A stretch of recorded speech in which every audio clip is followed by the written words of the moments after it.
that's I think, a great way of thinking about it with regard to a family. What sort of ways do students do you've seen as a pastor, seen students sort of dig that hole and try to fill it at the same time through their practices? Yeah, the most obvious problem is time management issues. Well, we a moment ago we spoke about the sort of laziness simpliciter.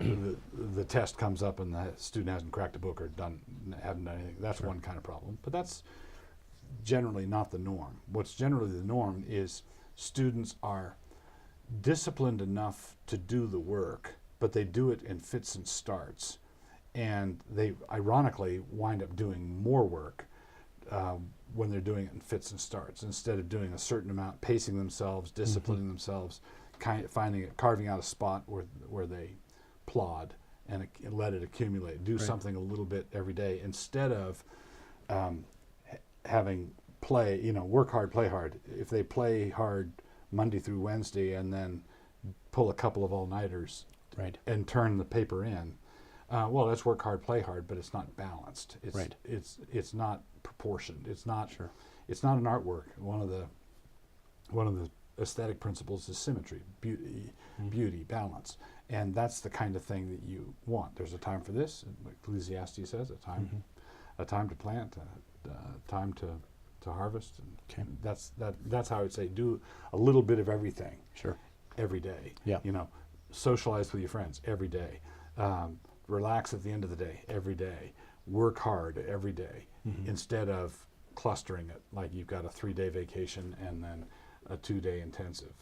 Okay, so symmetry in a way is not just a principle about abstract, things like art, but it actually becomes an incarnated reality that we live out of. Yes, and I think God designed us that way, particularly on the subject of work, because that's what is the work week. If you look at days have a celestial anchor. It's how fast the earth spins. And months have a celestial anchor connected to the moon.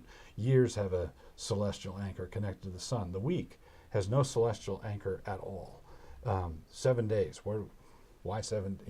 Why 7 days? Well, it's because God established that rhythm in our lives. So there's one of the things that I've noticed as I've been getting older is how natural it feels when it's Thursday I do this, and when I'm just in this pattern, and it's your schedule turns into a pair of worn slippers you really like. Your schedule is just, it fits.